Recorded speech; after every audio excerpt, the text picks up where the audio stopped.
G'day again, team. So today we're looking at topic 7, so biomechanics, and lucky for us, pretty well the last topic in the course. As I've said before, biomechanics is an area that has been included in the exams for many years. Generally accounts for about sort of 10 to 12 marks, so roughly about 10% of your exam. Okay. So the first part of biomechanics is looking at motion. Now motion comes in many different forms, right? Whether we have, for example, the first one here, linear motion, which is quite simply just moving in a straight line. So we've got the example here of the skater, or whether it be running, something like that, motion moving in the straight line. So if I look at this guy's shoulder, I pick a nice standout colour red, right? If I mark his shoulder there and his shoulder there, we can see, if I draw a line between those 2 points, he's moving in a straight line. You imagine someone running. Their knee would be there, their knee would be there. We can match them up, moving in straight line. It's generally what we refer to as linear motion.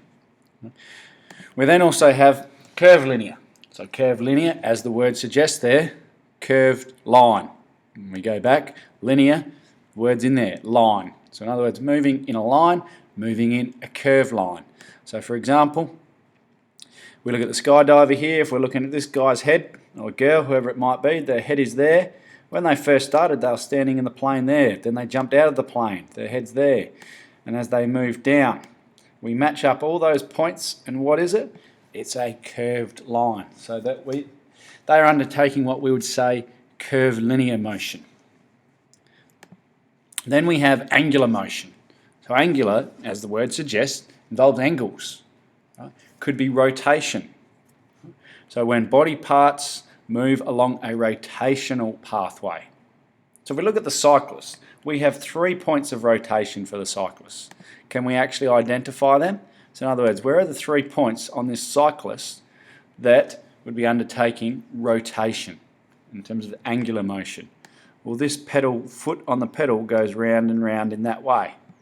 Same as the knee joint goes round and round in that way. And the hip joint would also work round and round. The cyclist itself, if I mark the cyclist's shoulder, where would her shoulder have been back here? Probably here.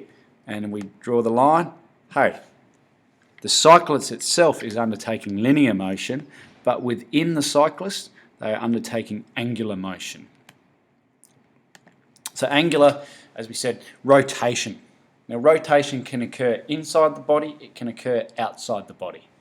So where rotation is occurring in this example, the cricketer, right, internal, external, we'd say that's internal rotation, in particular of the shoulder joint. They are rotating to be able to deliver that cricket ball. Whereas the gymnast here is externally rotating over the vault. They come in, they hit the vault, and they go over that way.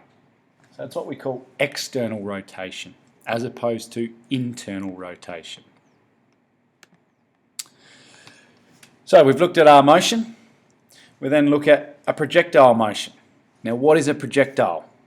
Quite simply, a projectile is any object that moves through the air after being released. I like using the example, your old projectile vomit. Any object, so in this case it's vomit, moves through the air after being released. So we think in a sporting situation, what is a projectile? What is an object that we release through the air? And if you're thinking along any ball sport, you're probably thinking, right, netball, passing the ball, basketball, shooting the ball, football, kicking the ball. Then you can go to some of your Olympic events, javelin, shot put, discus, where you're actually letting go of something. Absolutely. So a projectile is quite simply anything that we release into the air. Now, once it's released, that projectile follows a predetermined parabolic path affected by air resistance and gravity. What does that actually mean, Mr. Driver? Predetermined. In other words, the moment we let go of an object, we cannot control it. You throw that netball, basketball, you kick that football, the moment you let go of it, it is already on a predetermined path based on where you've aimed and how much effort you put behind it. So for example, I can't kick a footy halfway along, realise I've kicked it too high and change change it so that it drops. No, I've already put the force into it. It has to finish its path. And the path it takes is what we call a parabolic path. So quite simply, why do I keep going pen color red? I don't know, sorry. But if I, let's say, throw a javelin, I let it go, it'll get to its highest point, and then once it's at its highest point, what will it do? It'll then start to drop. So that's its predetermined, all right, parabolic pathway. Now if I throw it higher, hey, it's still going to get to its highest point and then drop. About the only thing that doesn't follow that pathway, what sporting thing doesn't follow that pathway? No.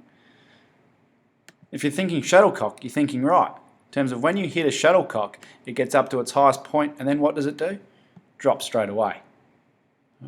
So the moment we actually let go of something, it's already on a predetermined pathway, and it has to finish that. So in terms of sporting examples, hey, what have we got? All right, we've got the javelin. Got the javelin, we'll go back to red, a little bit easier. Javelin is released, it goes out. The little kid throwing his baseball gets to its highest point and then continues. The cricket ball, once it's hit from here, it reaches its highest point, then drops. The golf shot reaches its highest point, then drops. The football, highest point, and then drops. So they are all predetermined based on how much effort is put into them. The more effort that's put into them, probably the further they are going to go. So once they're out there, I said it's a predetermined parabolic pathway based on the effort we've put in. The only thing that can impact it is air resistance. As soon as we put anything into the atmosphere, it is going to be affected by air resistance. Common sense tells us the larger the object, the greater the surface area. So in other words, how much wind can push back against it. We look at this kite here. Right? We look at this kite. Wind is coming into all these sections of the kite. So as that kite is up, there is air resistance. If we have a smaller kite, believe it or not, that is a kite. Right? We have a smaller kite and we change. There is less air resistance going into this kite because it's smaller. There is a reduced surface area. So we think about sporting examples where that might impact. You go look at the Year 8 discus, where the techniques aren't as strong as the Year 12 discus. If the discus is opened up, producing a greater surface area, what happens? There is more air resistance, therefore it doesn't go as far. Whereas a Year 12 will have hopefully a better technique, that discus will be a bit flatter, therefore less air resistance. So the surface area impacts on it, also the weight or the mass of the object. So if we've got a heavier object, such as a golf ball, the wind pushing back against that golf ball, since the golf ball's got a bit more mass, it can push through. Whereas a table tennis ball, the wind pushing back against that, since the table tennis ball doesn't have much mass, it is easily affected by air resistance.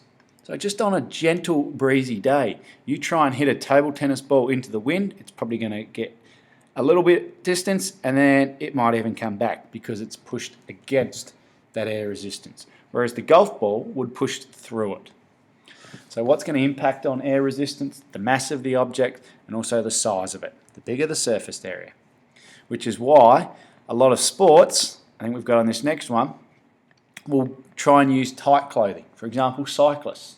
We all see, all right, these men and women around town in their lycras. There is a reason. They are trying to reduce the surface area because as they ride, the wind or the air resistance against them makes it harder. So if they have tight, streamlined clothes, they have reduced their surface area, therefore it is going to be easy or easier for them to move forward. Okay. So what else impacts on a projectile? So we've got, it's on its predetermined pathway. At the moment, there's going to be air resistance coming back. We know based on its mass, right, and based on its surface area, how much air resistance. The other thing is going to impact on how far that projectile goes are these three things. Height, angle, and speed of release. So if I'm throwing a tennis ball and I sit down on the ground and throw that tennis ball, and then the only change I make is stand up and throw the tennis ball, which one is going to have the greater distance? I'm going to be able to throw the tennis ball further when I'm standing up. Why? Because I've increased my height of release. Pretty much once I let go of that tennis ball, it's going to start working its way towards the ground. So I let it go from this height, that's a tennis ball, it works its way towards the ground. There's the ground. I let it go from this height, it's working its way towards the ground. So just by increasing the height of release, I should be able to throw it further. So in a sport such as javelin, who would be better, a taller javelin thrower or a shorter javelin thrower? It would be a taller javelin thrower. They're letting it go from a higher point. Okay. The other thing we need to look at is angle of release. So my javelin thrower, and this is where you're going to be amazed with my art skills. So hopefully no one outside of the school looks at these videos because they'll be thinking, what's this guy on about? Here's a person throwing a javelin. Now, angle of release refers to what angle we're actually letting it go. Now, if we look at this being a right angle here, we've got 90 degrees up here. If we let go of that javelin at the 90 degree point, what's going to happen to it? It's going to go straight up and straight down. Yes, you're at risk of actually spearing yourself, but what's happened to the distance? Hasn't gone too far. If we open up that angle to the optimum angle of 45 degrees, we're throwing it out this way, it'll reach its highest point and then drop. We've increased our distance. So if we're trying to throw something, whatever it might be, as far as we can, the optimum angle is 45 degrees. If we go below 45 degrees, let's say I aim out here at about 20, what's going to happen? It's not even going to get to its highest point. It's pretty well going to be on the way down. So we need to make sure, if we're trying to get distance, we're using that optimum angle or as close to it as possible, 45 degrees. Can you think in a sporting situation where it wouldn't matter if our angle of release was 80 degrees, let's say? And if you think of something that involves shooting a ball through a ring, for example, netball. If you're a goal shooter, right under the ring, and all of a sudden you've got to shoot the ball up at an angle of about 80, let's say. Why is that not an issue? Because we're not shooting the ball very far. It might only be going a metre and a half. So we can open up that angle, but as soon as we open up that angle past 45 degrees, we're going to lose distance. And that's okay if we're in a netball setting where we only need to shoot the ball a metre or two. Right? But if we're trying to optimise the distance, for example, javelin, we need to get that angle at 45. The other thing that impacts on how far a projectile goes is speed of release. So in other words, how quickly I come in with that javelin. If I'm just standing there stationary, I've got no momentum behind it. If I can suddenly get a bit of momentum, a bit of speed, suddenly that javelin's going to go a bit further. So I get the optimum javelin throw. I need to find the sweet point where I'm letting it go at the highest point possible whilst increasing the angle to 45 and maintaining speed. Now I can go flat out, but it might mean my angle is only 20 degrees, in which case my speed is wasted because I've reduced my angle. So it might be I might have to slow down a little bit so that I can still optimise the angle and optimise the height. And that's the difficult thing. Right. So what's impacting on a projectile? Air resistance, which is impacted by the mass and the surface area. What's impacting on a projectile? The height, angle and speed of release. In other words, how far an object goes depends on those three things. If I get these three things right, hopefully everything else will be right at the other end. In other words, I score the goal or my teammate catches the ball. Now, to generate force, we have this thing called summation of force. And if we actually look in here, summation, what word is in here? Sum. What does sum mean? Adding. So it's quite simply just the adding of forces. There's a definition here for you. Involve individual forces that produce successive movements being added together to create a larger force. What's all that mean in simple speak? Individual forces. In other words, individual muscle contractions. When I throw a tennis ball, I could just use my forearm. Or when I put a shot put, I could just use my forearm. But if I get individual forces, successive, what does successive mean? In a row, sequential, in a row. So in other words, I get individual forces in a row and I add them together, I can create a larger force. So anyone who's ever put a shot or shot a put, whichever way you want to look at it, the first thing a shot putter does is what? They bend their knees. Why do we do that?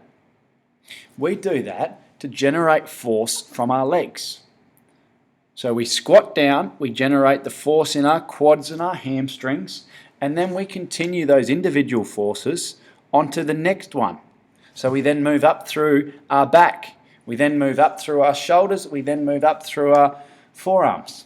So you can see those individual forces that follow in a row successively. We add all those forces together, and what happens? We've now got a larger force. So if you tried to throw a shot put with just your arms, it wouldn't go as far as adding those forces together and creating a larger force. So summation of force is just adding forces together to generate a larger force. And it starts with the heavier, stronger body parts. The shot put example, where did we start? We started down in the quads. We started down in the legs, the quads, the hamstrings, your glutes. Big muscle groups. We start with the big, strong muscle groups first, and then we finish with the smaller ones. So summation of force is just how our body naturally works.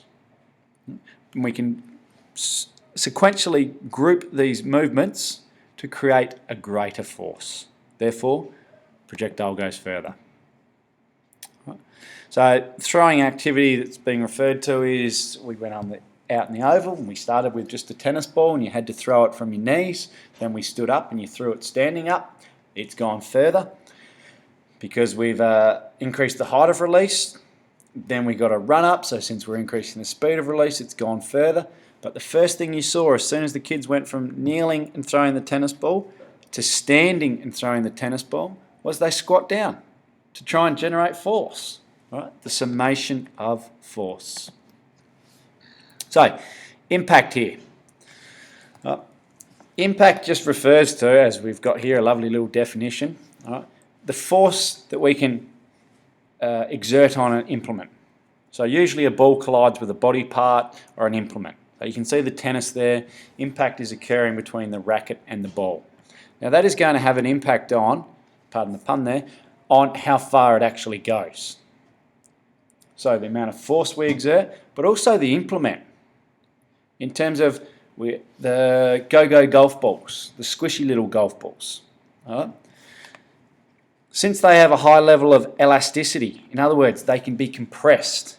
When you swing a golf club, the go-go golf ball is very much compressed on the club face. Therefore, the effort, the force, is absorbed through the ball instead of being rebounded out. Whereas a harder golf ball, a proper golf ball, since it has less elasticity, less force is absorbed, therefore more is actually rebounded out, ball goes further. An example of that was London 2012. A lot of the runners at the London Olympics complained about a hard running track. Now it's not good in terms of the knees and ankles and the wear and tear, but why is it great for a runner? Gives them rebound. Gives them, or they have to put less effort into the actual ground as opposed to running on grass where it absorbs that force. The running track doesn't absorb as much energy, therefore you don't have to put energy into the ground, you can put more energy into running across it.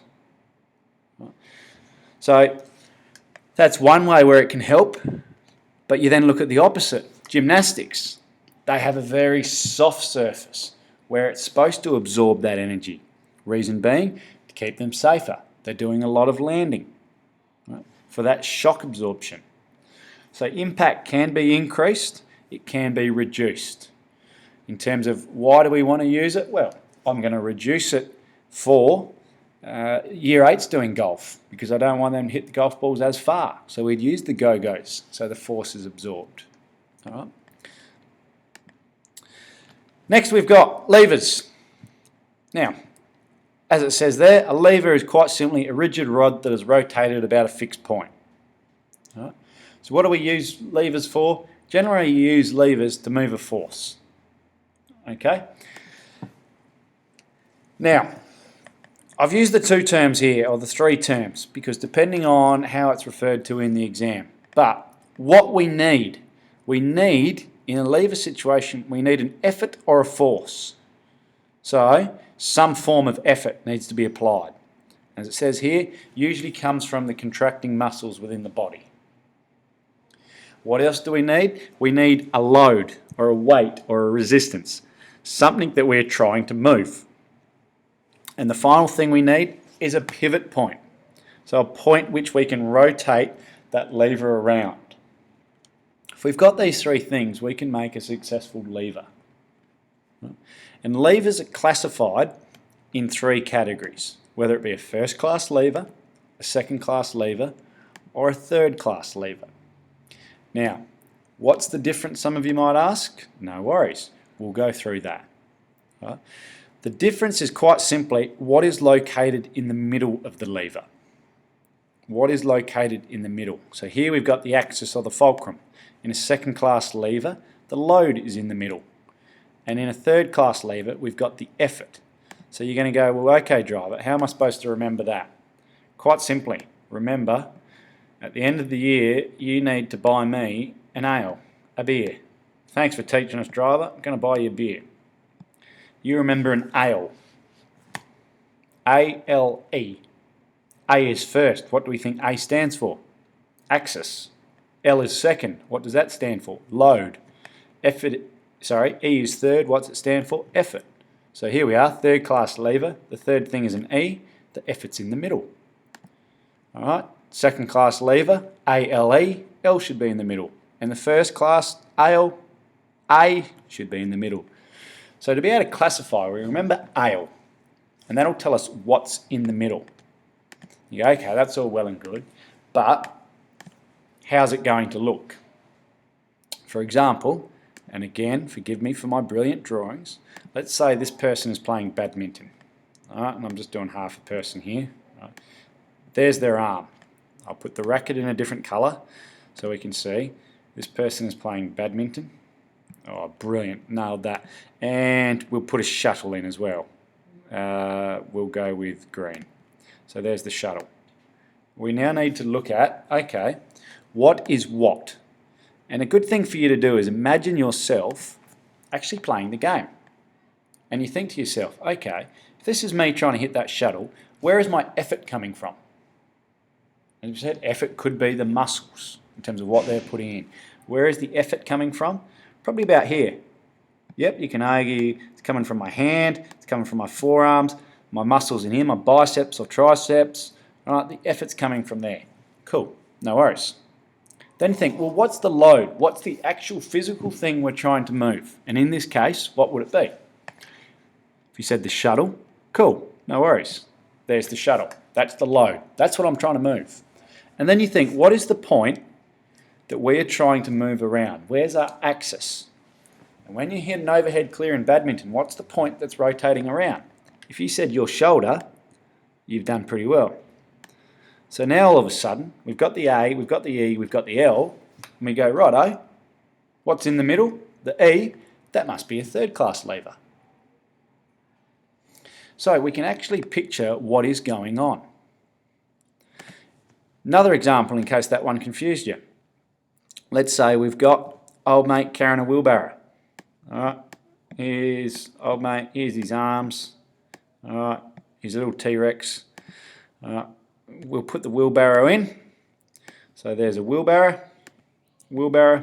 there's the wheel of the wheelbarrow, and we'll put a bit of dirt in there. Alright, there we are. So, we need to work out what's actually going on here. What is going on? We'll go back to a bit of green. Where is the effort coming from? If you've ever picked up a wheelbarrow, where's the effort? Probably here, in the arms. That's where the effort is. What's the load? What's the weight? What's the resistance? The load is what's actually in the wheelbarrow, L. And what's the point we're pivoting around? Well, that's the wheel. Because if we wanted to, old mate could put his arms up in the air, suddenly the wheelbarrow goes forward. So we're pivoting around this point here. So we've got an axis there, we've got a load, we've got an effort. What sort of lever are we looking at? L's in the middle. ALE tells me it's a second class lever. Okay, so if we remember AL, we'll actually be able to work out what sort of levers we're dealing with. And here, in sport, most sporting examples are probably going to be a third class lever because the muscle provides the effort, the joint being the axis, and the implement being the load. Okay. Now, the longer the resistance arm, the greater the force. So what we mean by that is the longer the lever. The longer the lever, the greater the force. Okay. Also explains why taller people can be better at sports such as badminton and tennis because it's a longer lever. They're able to generate more force. All right. It is a bit of an advantage. Next thing, we're looking at Newton's laws. Now, on each of these slides, there will generally be a textbook definition. So Newton's first law of inertia. A body at rest will remain at rest unless impacted upon by an external force. Right? Do I have to memorise that textbook definition? No. But you do have to understand the law and be able to explain the law. So quite simply, inertia refers to how difficult it is to get an object moving or how difficult it is to get the object stopped. So, a body at rest will remain at rest unless impacted upon by an external force. So if we look at this example here, that soccer ball is a body at rest and it will remain at rest unless impacted upon by an external force. What's the external force? The guy that's about to take the penalty kick. So that ball will remain there all day. Will remain there all day until he charges in and goes bang. And we said inertia refers to how difficult it is to get an object moving. So a lightweight object, for example, like a soccer ball, very low inertia, very easy to get it moving. Very easy to get it moving, okay? Very easy to stop it from moving. Doesn't take much. Right? But a heavier object, let's say we pick a rugby player, you try and get a rugby player moving, since they are heavier, it is a lot harder to get them moving. But once they're moving, what's the difficult thing? It's harder to stop them. So you imagine exactly that, a rugby game. You have someone running at you with the ball who's only 80 kilos. Well, they're going to be able to get up to top speed a lot quicker because there's less mass. All right, they can get moving, but as they're tackled by someone, very easy to stop them because they don't have a lot of mass. Whereas suddenly change that rugby player to 150 kilos, they're a lot harder to get started. It'll take them a bit more time to get up to speed, but once they're up to speed, they are going to be a lot harder to stop. Okay, so that's Newton's first law, law of inertia. And then we have what we call rotational inertia. And as the name suggests, rotation. We're rotating. All right? And that refers to how easy or difficult it is to actually rotate. All right? Now, rotational inertia depends on mass, but also distance from the axis. So, if you look at a figure skater, if they are trying to go slow, they'll put their arms out like this girl has. They put their arms out, that makes them wider. Since they are wider, they have greater inertia, it'll be a lot harder for them to actually spin around. As the point here, high rotational inertia. Put your arms out. Hard to start because you're too big. It takes a lot to turn you around. So therefore you'll be slower and more stable. Okay? Whereas if she has a lower rotational inertia, in other words, she puts her arms across her chest, she's reduced her axis. She is not as big, she will be able to spin a lot faster. So she's easier to start and stop. And you think of sporting examples where rotational inertia could occur. Yes, we've got the figure skater here, but there's a lot of other sports where you wouldn't have even realised. For example, the tennis forehand. As soon as someone tries to hit a forehand, let's say they're right-handed, what do they do with their left arm? Try and hit a tennis forehand right now, sitting in your chair. First thing you'll probably naturally do is bring your left arm in. You bring your left arm in as you rotate because you're trying to reduce your axis. Fast bowler in cricket, if they're right-handed bowling, their left arm goes up, and as they bring their right arm over to bowl, what happens to their left one? It's tucked into their body. They are reducing their rotational inertia. Why? So they can move through quicker, hit that tennis ball harder, bowl that cricket ball faster. So there's a little YouTube clip there. If you want to type that into YouTube, have a look, and you'll see a figure skater skating around the ice, arms out, very slow, and then as she pulls her arms in, what happens? She becomes quicker because her rotational inertia is reduced. Alrighty, Newton's second law, F equals ma. So force equals mass times acceleration. Any change in motion is directly proportional to the applied force and is made in the line of the force. So quite simply, force equals mass times acceleration. If we want to increase our force, we've got to increase one of these. We've got to either increase the mass, not make the object necessarily heavier, but increase the effort we're putting in, or increase the acceleration. All right. So quite simply, Newton's law refers to force equals ma. So we go back to those rugby examples. All right, the 80 kilo person might be running faster. So they've got less mass, but they've got greater acceleration. The 100 kilo person has greater mass, 150 kilo, greater mass, but less acceleration. So they might generate the same force. So there is a trade-off there. If we want to increase the force, right, yes, we might have to increase our mass, but as long as we're not losing our acceleration. We'll look at that one in a minute as well. And Newton's third law. For every action there is an opposite and equal reaction.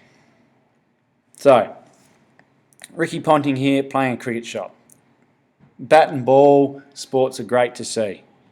Because as he plays that shot, and if you ever watch it in slow-mo, you'll see the bat is actually rebounded backwards as he swings it forward and makes contact with the ball. Because the force from the ball is applied on the bat, which forces the bat back. The bat's coming forward with force. What's the opposite and equal reaction? Is the ball going the other way. Right? Same as when a golf ball's hit. There is a force put back on the club, and the golf ball does actually change size. Right? So there's a force put back on the club, but the opposite and equal reaction is sending the force out the other way as the ball is hit away from the tee. Okay, there's a couple of videos there that you can again plug into YouTube. They've got some slow-mo of cricket bats and balls. Okay, so we've got all these wonderful levers. Why do we want levers? We want levers to generate more force. Why do we want them to apply more force? So we don't have to. All right, look at a golfer. We don't hit the ball further because we put more effort into it. We hit the ball further because we get a longer club. Longer club, longer lever generates more force. Therefore, ball goes further. All right. Why does it go further? Well, here, let's have a look at these two levers. Let's say they are two different golf clubs. All right. One is this long, and then one is that long. All right. It's got to be an easier way to do that, but that'll do. So we've got two clubs. Let's say it's a left-hander, we're standing here, and this is their backswing. So here's the person. Yep, brilliant once again. They're playing golf, they're holding onto the club here. If they take the club back, so there's one club head there, the longer club head is there. Now the ball is in the same spot, in other words, it's in the same line. How far does that club head have to travel to get to the ball? Not very far at all. This one has to travel a greater distance. So how does it travel over a greater distance but in the same time? Because you don't swing slower. All right? Your backswing and then follow through is the same time. So how does it travel over a greater distance? It has to go faster. So if it's going faster, what have we increased? we've increased acceleration. And if we've increased acceleration, what have we done? Let's come back here. We've increased acceleration, therefore we've increased force. So if we've increased force, what does it mean for our golf ball? It's going to go further.